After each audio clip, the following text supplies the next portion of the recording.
avec la Livewire One, Harley-Davidson casse le prix de sa moto électrique. Alors ça, elle a été présentée donc hier, jeudi 8 juillet.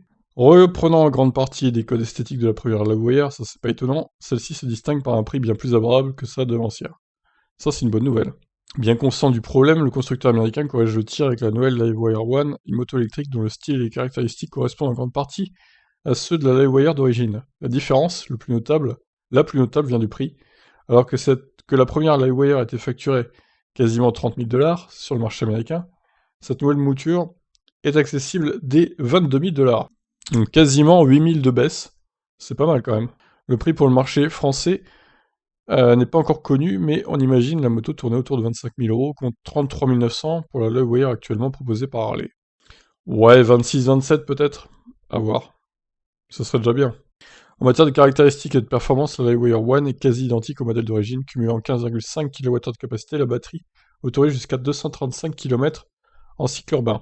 Les détails du moteur n'ont pas été communiqués, mais cette nouvelle Livewire semble recourir au même bloc de 78 kW que le modèle d'origine. Ce dernier autorise 177 km/h de Vmax.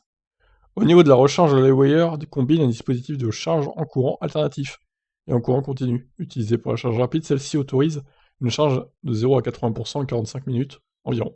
Ce qui est quand même pas très rapide, hein, pour le coup.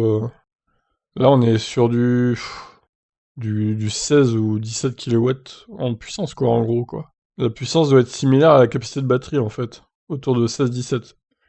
Bon. C'est assez faiblard, dommage. Avec l'introduction de sa nouvelle marque, Harley-Davidson étraîne un nouveau mode de commercialisation. Sans passer par les concessionnaires historiques, du moins dans un premier temps, la Livewire opte pour la vente en ligne.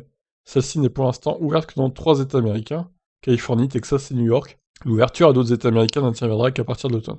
Sur les marchés internationaux, la commercialisation de la Livewire One n'interviendra pas avant 2022. Très bien.